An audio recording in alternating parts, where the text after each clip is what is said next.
Hello guys, welcome to మన Sridhar messes Ayyappa creations YouTube channel. So guys, యూట్యూబ్లో మనం డబ్బులు సంపాదించుకోవడానికి మానిటైజేషన్కి అయితే అప్లై చేసుకోవాల్సి ఉంటుంది. సో ఈ మానిటైజేషన్ అప్లై చేసుకోవడానికి కావాల్సిన రిక్వైర్మెంట్లు 365 రోజుల లోపల 4000 గంటల వాచ్ అవర్స్, అలాగే వచ్చేసి 1000 మంది సబ్స్క్రైబర్లు. ఈ రెండు మనకు వచ్చిన తర్వాత మనం యూట్యూబ్కి మానిటైజేషన్కి అప్లై చేసుకోవాల్సి ఉంటుంది. సో అప్లై చేసుకునేటప్పుడు మొత్తం 3 స్టెప్స్ అయితే ఉంటాయండి. ఫస్ట్ స్టెప్ వచ్చేసి మన డీటెయిల్స్ అన్నీ అక్కడే ఇవ్వాలన్నమాట. సో డీటెయిల్స్ అన్నీ ఇచ్చినప్పుడు ఫస్ట్ ప్రాసెస్ అనేది మనకు అయిపోతుంది. ఫస్ట్ ప్రాసెస్ అయిపోయి సెకండ్ ప్రాసెస్లో వెళ్ళిపోతుంది. సెకండ్ ప్రాసెస్లో ఏమవుతుందంటే, మన డీటెయిల్స్ అంటే చాలామంది కూడా ఆధార్ కార్డు ప్రకారం ఇస్తారండి. ఆధార్ కార్డు ప్రకారం అయితే అసలు ఇవ్వద్దండి. అక్కడ మీకు ఐడి ప్రూఫ్ ఏదైనా ఒకటి ఫోటో సబ్మిట్ చేయమని అడుగుతుంది. అక్కడ మీకు ఐడి ప్రూఫ్ అంటే ఆధార్ కార్డు అయితే అసలు పెట్టకండి. ఆల్రెడీ వాళ్ళు అక్కడ చూపిస్తారు, ఓటర్ ఐడి కార్డు కానీ, పాన్ కార్డు కానీ, లేదంటే డ్రైవింగ్ లైసెన్స్ కానీ, లేదంటే పాస్పోర్ట్, ఇట్లా ఏదైనా అడుగుతారు. ఆధార్ కార్డు మాత్రం పెట్టకండి. ఆధార్ కార్డు కాకుండా వేరే పాన్ కార్డు ఏదైనా ఉంటే పాన్ కార్డు చాలా బెటర్. పాన్ కార్డు పెట్టేసేయండి. అలాగే వచ్చేసి మీ పేరు, మీ ఫాదర్ మదర్ పేరు, మీ ఊరు, తర్వాత వచ్చేసి మండలము, డిస్టిక్, స్టేటు, అలాగే వచ్చేసి పిన్ కోడ్ అన్నీ కూడా అక్కడ ఏవైతే అడ్రస్ అడుగుతుందో ఆ అడ్రస్ అన్నీ కూడా ఫిల్ చేసేయండి. ఫిల్ చేసిన తర్వాత ఇక్కడ ఒకటి గుర్తుపెట్టుకోండి, అక్కడ మీకు పర్మనెంట్ అడ్రస్ అడుగుతుంది. అలాగే వచ్చేసి టెంపరీ అడ్రస్ లేదా టెంపరీ ప్లేస్లో సెకండరీ అడ్రస్ కానీ, లేదంటే నాన్ లోకాలిటీ అడ్రస్. అంటే ఇది ఎందుకు అడుగుతుందంటే, చాలామంది కూడా చదువుకునేంత వరకు సొంత ఊళ్ళల్లో ఉంటారు. ఆ తర్వాత వచ్చేసి జాబ్ పర్పస్ మీద వేరే స్టేట్లకి కానీ అట్లా వెళ్ళిపోతుంటారనమాట. సో ఇలాంటప్పుడు ఏమవుతుందంటే, మీరు ఎక్కడ పర్మిట్ అడ్రస్ ఇచ్చినారంటే అది పాన్ కార్డులో మీరు పుట్టి పెరిగిన ఊరు అడ్రస్ అయితే ఉంటుంది, అది ఇచ్చేస్తారు. ఆ తర్వాత మీరు జాబ్ పర్పస్ మీద బెంగళూరు, చెన్నై, హైదరాబాద్ ఇట్లా వెళ్తారు. సో ఒక 10-15 సంవత్సరాల నుంచి అక్కడే సెటిల్ అయి ఉంటారు. కానీ మీ ఆధార్ కార్డు, పాన్ కార్డులలో అడ్రస్ మాత్రం మీ సొంత ఊరు ఉంటుంది. సో ఇలాంటప్పుడు మీరు యూట్యూబ్ ఛానల్ పెట్టుకొని మీకు ఆ గూగుల్ వెరిఫికేషన్ పిన్ ఏదైతే ఉంటుందో అది ప్రజెంట్ మీరు ఉన్న అడ్రస్కి రావాలా, మీ సొంత ఊరికే కాకుండా మీరు ఉన్న అడ్రస్కి రావాలి అంటే అక్కడ మీకు ఫస్ట్ పర్మిట్ అడ్రస్ అడుగుతుంది. ఆ పర్మిట్ అడ్రస్లో పాన్ కార్డులో ఉన్నట్లు ఇచ్చేసేయండి. సెకండ్ వచ్చేసి మీరు బయట సొసైటీలో అంటే బయట సిటీలలో ఎక్కడైనా సెటిల్ అయ్యంటే మాత్రం ప్రస్తుతం మీరు సెటిల్ అయిన పోస్టు, పిన్ కోడ్, అడ్రస్ మీకు తెలిస్తే ఆ అడ్రస్ ఇచ్చేసేయండి, ఓకేనా. సెకండరీలో ఫస్ట్ ప్రూఫ్లో వచ్చేసి ఫస్ట్ అడ్రస్లో మీ సొంత అడ్రస్ ఇచ్చేయండి. సెకండ్ అడ్రస్లో వచ్చేసి ప్రస్తుతం మీరు ఎక్కడ ఉంటున్నారో ఆ అడ్రస్ అయితే ఇవ్వండి. మీకు పిన్ లెటర్ అనేది ప్రస్తుతం మీరు లీవింగ్లో ఉన్న అడ్రస్కి అయితే అది వస్తుంది, లెటర్ అయితే వస్తుంది, ఓకేనా. అలా కాకుండా మీరు ఉంటున్న అడ్రస్సు, మీరు పుట్టి పెరిగిన అడ్రస్ రెండు ఒకటైతే అక్కడ ప్రైమరీ అడ్రస్ అడుగుతుందంటే పర్మనెంట్ అడ్రస్ అడుగుతుంది, సెకండరీ అడ్రస్ అడుగుతుంది. ఈ రెండిట్లలో ఒకటే అడ్రస్ ఇచ్చేసేయండి. మీరు ఏ ప్లేస్లో అయితే ఉంటారో డైరెక్ట్ మీ ఇంటికే పోస్ట్ లెటర్ అయితే వచ్చేస్తుంది, ఓకేనా. ఇంతవరకు. సో ఇది ఎంతవరకు అంటే, మీరు డీటెయిల్స్ ఎంటర్ చేసిన తర్వాత ఫస్ట్ ఆ యూట్యూబ్ అనేది మొత్తం చెక్ చేసుకుంటాడు. ఈ సెకండ్ ప్రాసెస్లో మీరు పెట్టిన అడ్రస్ మొత్తం కరెక్ట్ అయితే సెకండ్ ప్రాసెస్ కూడా పెండింగ్ నుండి డన్ అనే ఆప్షన్లోకి మారుతుంది. డన్ వచ్చేసిందంటే మీరు పెట్టిన డీటెయిల్స్ అని కరెక్ట్గానే ఉన్నాయని సెకండ్ ప్రాసెస్ సక్సెస్ఫుల్ అయిపోతుంది. ఇప్పుడు వచ్చేసి థర్డ్ ప్రాసెస్ ఉంటుంది.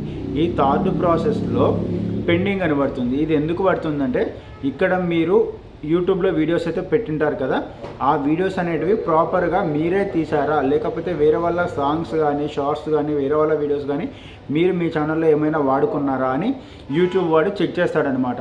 చెక్ చేసినప్పుడు మీ వీడియోస్ అన్నీ కూడా ప్రాపర్గానే ఉన్నాయి, మీరు ఎవరి వీడియోస్ని వాడుకోలేదు, ఎటువంటి మ్యూజిక్, సాంగ్స్ వాడుకోలేదు అని అతనికి అనిపించిందంటే, యూట్యూబ్ అల్గారిథంకి తెలిసింది అంటే మీరు జెన్యున్గా ఉన్నారు, జెన్యున్గా వీడియోస్ తీస్తున్నారంటే యూట్యూబ్ వాడు ఏం చేస్తాడంటే, ఈ థర్డ్ ప్రాసెస్ ఏదైతే ఉందో ఆ థర్డ్ ప్రాసెస్ని కూడా ఒక 3 రోజులు టైం తీసుకొని లేదా 4 రోజులు టైం తీసుకొని ఆ ప్రాసెస్ని కూడా కంప్లీట్ చేసి డన్ అని పడుతుంది. ఎప్పుడైతే ఈ 3 ప్రాసెస్లు డన్ అని పడతాయో అప్పుడు మీకు మానిటైజేషన్ అనేది ఎనేబుల్ అయినట్లుగా ఒక ఈమెయిల్ అయితే వస్తుంది, you are eligible for YouTube partner program అని చెప్పి. సో ఈ మెయిల్ వచ్చిందంటే మీకు ఇంకా యూట్యూబ్లో డబ్బులు స్టార్ట్ అవుతాయి అన్నట్టు, ఓకేనా.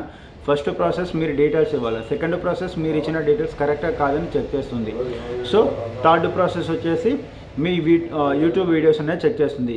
ఒకవేళ మీరు ఏవైనా సాంగ్స్ వాడుకున్నారు, లేదా సాంగ్స్ కూడా కాదు వేరే వాళ్ళ వీడియోస్ మీరు మీ ఛానల్లో వాడుకున్నారు, అంటే మాత్రం అప్పుడు యూట్యూబ్ వాడు ఏం చేస్తాడంటే ఒక 90 రోజులు టైం ఇచ్చి రీయూజ్డ్ కంటెంట్ అనే మ్యాటర్ మీద మీ ఛానల్కి మానిటైజేషన్ అనేది ఇవ్వడు. రీయూజ్డ్ అంటే ఆల్రెడీ యూట్యూబ్లో ఉన్నదని మళ్ళీ తిరిగి వాడుకున్నారు, రీయూజ్డ్ అని అక్కడే ఉంది. సో ఈ పర్పస్ మీద యూట్యూబ్ వాడు మీకు ఒక ఛాన్స్ ఇస్తాడనమాట. సో అదేంటంటే మీ ఛానల్లో రీయూజ్డ్ కంటెంట్ ఉంది, ఆల్రెడీ మీరు వేరే వాళ్ళవి వాడుకున్నారు, అందులో క్లెయిమ్ కాపీరైట్లు కావచ్చు, స్ట్రైక్స్ కావచ్చు, ఇవేవైనా మీ ఛానల్లో ఉన్నాయంటే 90 రోజులు టైం ఇచ్చి మీరు ఏదైతే వేరే వాళ్ళ కంటెంట్ని వాడుకొని ఉంటారో అవన్నీ కూడా డిలీట్ చేసేసుకోండి. 90 రోజుల లోపల అన్నీ డిలీట్ చేసుకొని మళ్ళీ రీఅప్లై చేసుకోండి అని అంటాడు. ఫర్ ఎగ్జాంపుల్ మీరు ఒక 100 వీడియోలు చేసింటారు అనుకోండి, అందులో ఒక 30 వీడియోలు మీకు మళ్ళీ రీయూజ్డ్ కంటెంట్ మీద మీరు డిలీట్ చేసుకోవాల్సి వస్తుంది. ఓకేనా, 30 వీడియోలు తీసేశారనుకోండి, ఆ 30 వీడియోలకు వచ్చిన ఈ సబ్స్క్రైబర్లు అలాగే 30 వీడియోలకు వచ్చిన వాచ్ అవర్స్ ఏదైతే ఉందో అది మొత్తం పోతుంది మీరు డిలీట్ చేసినప్పుడు. ఇప్పుడు మీకు 1000 మంది సబ్స్క్రైబర్లు 4000 గంటలు వాచ్ అవర్స్ వచ్చింది, ఏది మీరు డిలీట్ చేసిన 30 వీడియోలతో కలిపి.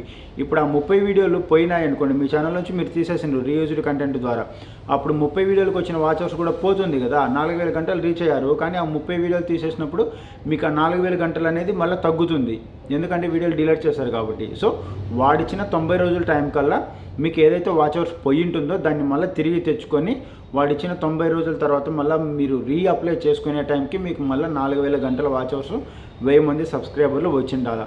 సో ఈ 90 రోజుల తర్వాత మళ్ళీ రీఅప్లై చేసుకోండి, అప్పుడు ఇంకోసారి చెక్ చేసి వాడు మీకు మానిటైజేషన్ అయితే ఇస్తాడు. సో ఇప్పుడు వరకు ఒకటి క్లారిటీగా అర్థమైంది అనుకుంటున్నా. ఇప్పుడు గూగుల్ వెరిఫికేషన్ లెటర్ అనమాట, అది యాడ్సెన్స్ లెటర్ అంటారు. ఇది వచ్చేసి మీకు ఎప్పుడైతే మీరు పర్ఫెక్ట్గా వీడియోలు చేసి మీకు 3 ప్రాసెస్లు కంప్లీట్ అయిపోయి మీకు యూట్యూబ్ నుంచి మెయిల్ వస్తుందో you are eligible for YouTube partner program అని, ఆ మెయిల్ వచ్చి మీకు యూట్యూబ్లో రెవెన్యూ డాలర్ సింబల్ పడుతుంది. ఈ డాలర్ సింబల్ పడిందంటే మీకు ఇంకా యూట్యూబ్లో రెవెన్యూ జనరేట్ అవుతుంది అన్నట్టు. ఎప్పుడైతే డాలర్ సింబల్ పడుతుందో ఆ తర్వాత వచ్చేసి మీరు పెట్టిన వీడియోస్ అన్నిటి మీద క్రోమ్ వెబ్సైట్లోకి వెళ్ళి ఆ మానిటైజేషన్ సింబల్ని ఆన్ చేసుకోవాలన్నమాట.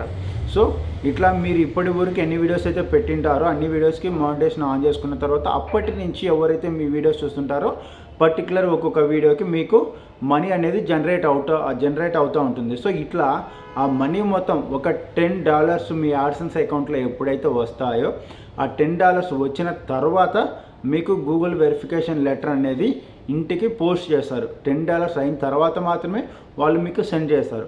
అది మీకు రావడానికి ఒక 2 వీక్స్ నుంచి 4 వీక్స్ టైం పడుతుంది. అంటే 15 రోజుల నుంచి నెల రోజుల టైం ఎప్పుడైనా పట్టచ్చు. నెల రోజుల లోపలైతే ఖచ్చితంగా వస్తుంది. అది కూడా మీరు ఇచ్చిన అడ్రస్ అనేది పర్ఫెక్ట్గా ఉండాలి. ఓకేనా, ఈ విధంగా మీరు ఇచ్చిన అడ్రస్ పర్ఫెక్ట్గా ఉంది అంటే మీకు గూగుల్ వెరిఫికేషన్ పిన్ లెటర్ అనేది వస్తుంది. వచ్చిన తర్వాత మీకు గూగుల్ క్రోమ్ వెబ్సైట్లో అడుగుతుంది. సో మీకు ఇట్లా ఒక పిన్ అనేది పంపించినాము, అందులో ఉండే 6 నెంబర్లు వస్తాయి. అందులో ఈ 6 నెంబర్లు అనేది మాకు ఇక్కడ సబ్మిట్ చేయండి అని యూట్యూబ్ వాడు అడుగుతాడనమాట.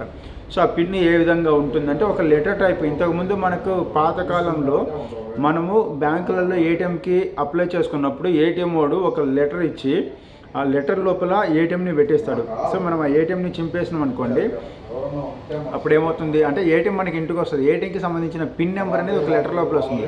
ఆ లెటర్ని మనం జాగ్రత్తగా చింపేసి ఆ లెటర్ అనేది లోపల పేపర్లో ఎక్కడో ఒక చోటు ఉంటుంది. సో అదేవిధంగా ఈ పిన్ను కూడా లెటర్ లోపల సపరేట్ పేపర్ అయితే ఉండదు, ఆ లెటర్ లోపల పక్కనే ఏదో ఒక సైడ్ ఉంటుంది. కాబట్టి మనం ఆ లెటర్ ఏదైతే ఉంటుందో దాన్ని ఒక సైడ్ చిన్నగా చింపేసి దాన్ని మొత్తం ఓపెన్ చేసాము అనుకోండి, లోపల 6 నెంబర్ల పిన్ అయితే ఉంటుంది. దాన్ని ఎవరికి షేర్ చేయొద్దండి. ఓకేనా, ఎవరు కూడా షేర్ చేయకుండా దాన్ని మీరు మీ యొక్క గూగుల్ వెబ్సైట్లో అక్కడ ఎక్కడైతే పిన్ అడుగుతుందో ఆ పిన్ దగ్గర ఇచ్చేసేయండి. అంతటితో మీకు గూగుల్ వెరిఫికేషన్ పిన్ అనేది సక్సెస్ఫుల్గా అయిపోయింది అన్నట్లు. సో ఇక్కడ నేనైతే ఒకటే సజెస్ట్ చేస్తాను, ఇప్పుడు మీరు ఒకవేళ అవుట్ ఆఫ్ స్టేట్లోకి వెళ్ళి సెటిల్ అయినా కూడా మీరు అక్కడ permanent address present secondary address రెండు కూడా మీ ఊరి పేరు ఇవ్వండి, మీ ఊరి అడ్రస్సే ఇవ్వండి. ఇన్కేస్ మీకు మీ ఊరికే లెటర్ వచ్చినప్పటికీ కూడా మీరు మీ ఊరిలో లేకపోయినా కూడా మీ రిలేటివ్స్ ఎవరో ఒకరు ఉంటారు కాబట్టి ఆ లెటర్ తీసుకొని వాళ్ళే ఓపెన్ చేసి మీకు ఆ నెంబర్ చెప్తారు. మనకు ఆ లెటర్ నుంచి కావాల్సింది ఓన్లీ నెంబర్ మాత్రమే కాబట్టి ఆ నెంబర్ ఎవరో ఒకరు చెప్తారు, మీకు అక్కడ మొబైల్లో సబ్మిట్ చేసుకోవచ్చు.